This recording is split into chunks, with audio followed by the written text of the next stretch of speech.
Вітаю, сябры! Упершыню за доўгі час у Беларусі пачынае афармляцца працоўны рух.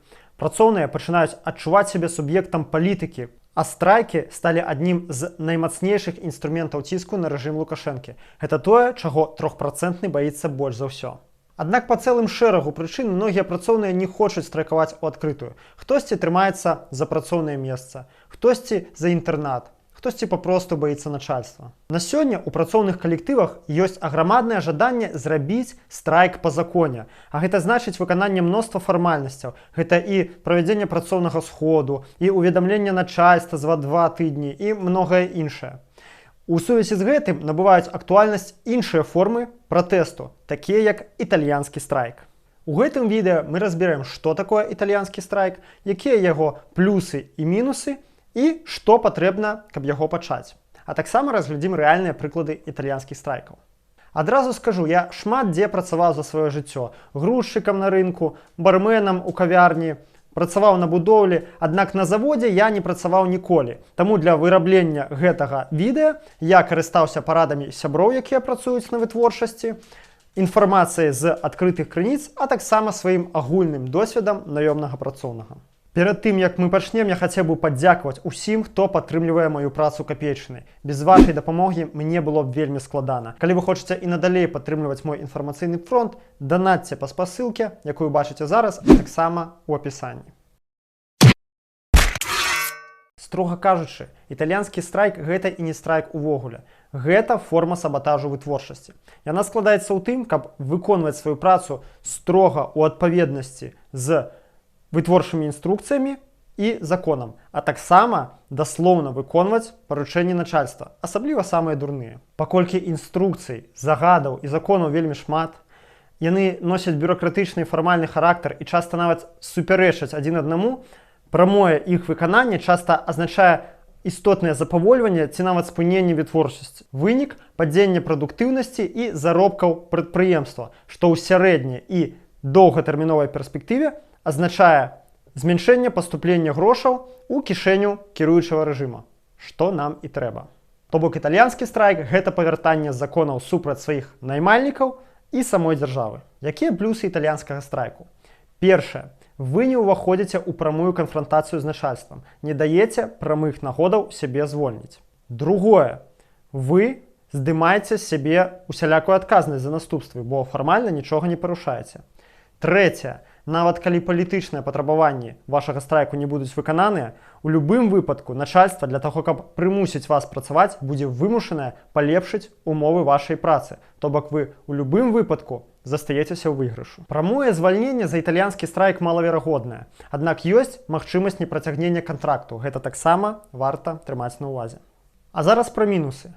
Па-першае, італьянскі страйк не мае такога моцнага палітычнага эфекту. Няма прыгожай карцінкі для СМІ і таварышаў па барацьбе. Другое, ён не заўжды дазваляе цалкам спыніць вытворчасць. Тэарэтычна начальства можа арганізаваць вам вытворчасць цалкам па ўсіх правілах, ну і тады прыйдзецца працаваць. Акрамя падзеяў жніўня 2020 года у Беларусі я не знайшоў прыкладаў італьянскага страйку. Затое іх хапае ў Расіі.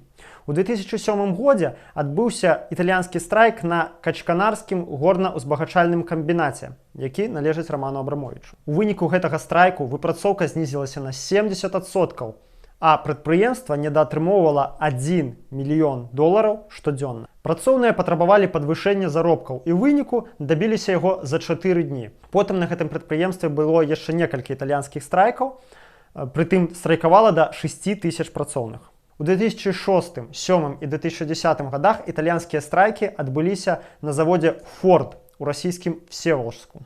За 5 дзён італьянскага страйку пастаўка аўтамабіляў дылерам апынулася пад пагрозай, і ў выніку працоўныя дамагліся падвышэння заробку амаль на 12%, а таксама соцпакет, які ўключаў у сябе медыцынскую страхоўку, кампенсацыю харчавання, дастаўку на працы і назад, і нават беспрацэнтныя крэдыты на пакупку аўтамабіляў Ford.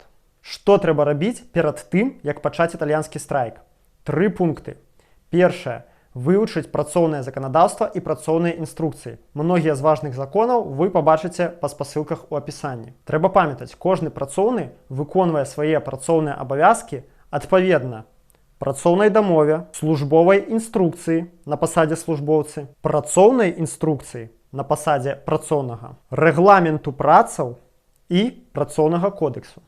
5 дакументаў, альбо 4. Абавязкова звярніце увагу на раздзелы службовыя абавязкі у службовай інструкцыі і характарыстыка працаў у працоўнай інструкцыі, а таксама на раздзел працоўная функцыя ці абавязкі у працоўнай дамове. Паўтарым яшчэ раз. Для службоўцы службовыя абавязкі, для працоўнага характарыстыка працаў, а таксама уважліва чытаем працоўную дамову. Усе гэтыя дакументы можна прыдбаць у аддзеле кадраў. Другое, што трэба зрабіць, сабраць як мага больш людзей, які ў любых калектыўных дзеяннях залог поспеху тут у масавасці. Трэцяе, у залежнасці ад мэты, аб'явіць патрабаванні і аб'явіць начальству аб пачатку страйку. Хаця італьянскі страйк гэта такая форма пратэсту, якая не патрабуе абавязковага аб'яўлення. Яе можна правадзіць і ціха, як такі незаўважны падпольны сабатаж. І не абавязкова аб гэтым аб'яўляць. Тут вы глядзіце па сваіх мэтах заяўленых і па настрою вашага калектыва, наколькі ён рашучы і наколькі ён гатовы выступаць адкрыта. Вырашайце самі. Якія непасрэдна дзеянні трэба рабіць падчас італьянскага страйку? Патрабаваць правядзення інструктажу па тэхніке бяспекі.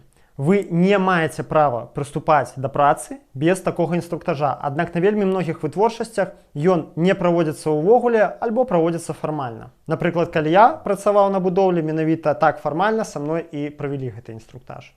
Калі існуе норма выпрацоўкі, ні ў якім разе яе не перавышаем. Выконваем толькі тое, што прадугледжана вашымі працоўнымі абавязкамі. Вы маеце поўнае права адмовіцца ад працы, якая не прадугледжана вашай кваліфікацыяй, працоўнай дамовай і працоўнымі абавязкамі. Адмаўляемся ад звышурочнай працы і працы ў святочныя дні. На многіх прадпрыемствах да яе фактычна прымушаюць, аднак вашае законнае права ад яе адмовіцца. Абавязкова адмаўляемся ад працы ў выпадку парушэння пажарнай бяспекі, бо тады вашае жыццё знаходзіцца пад пагрозай, і вы маеце, зноў жа, законнае права гэтую працу не выконваць, пакуль гэтая небяспека не будзе прыбраная. Калі ж вам даюць загады, якія вы не хочаце выконваць, напрыклад, здымаць БЧБ-сцяг ці замазваць яго недзе, альбо чыніць аўтамабілі карнікаў службовыя альбо асабістыя, патрабуйце, каб гэтыя загады вам давалі ў пісьмовым выглядзе. Як правіла, гэтага ніхто не робіць. Калі даюцца загады, якія вы не хочаце выконваць у вусным выглядзе, фіксуйце іх абавязкова на тэлефон. Гэта вельмі раздражняе начальства. Таксама спыняем працу пры адсутнасці належнага інструменту ці сродкаў індывідуальнай абароны. Глядзім артыкул 223 працоўнага кодексу. Калі гэтыя сродкі індывідуальнай абароны непрыгодныя, альбо інструмент ці станок непрыдатныя, ці вядома, што яны паламаныя, таксама абавязкова адмаўляемся ад працы. Увогуле, працоўны кодекс тут ваш самы лепшы саюзнік. Звярніце увагу на артыкул 55 абавязкі наймальніка і на главу 16, якая прысвечаная ахове працы. Яшчэ раз паўтаруся.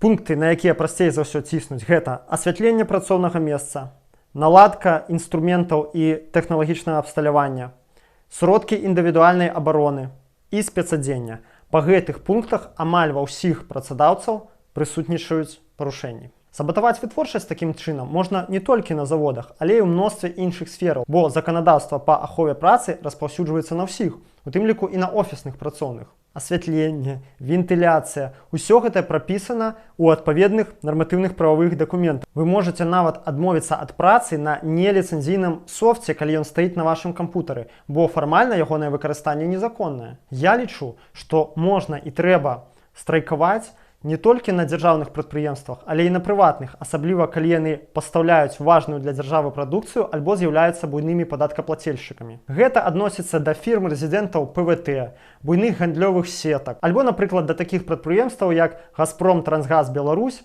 Табак Інвест, Велком. Як і ў любой іншай справе, у італьянскім страйку важная рашучасць, спланаванасць і вытрымка.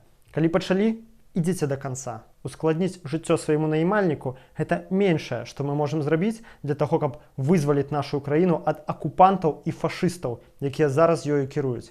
Змагайцеся і пераможаце. З вамі быў Мікола Дзедок. Усім дабра і крытычнага мыслення.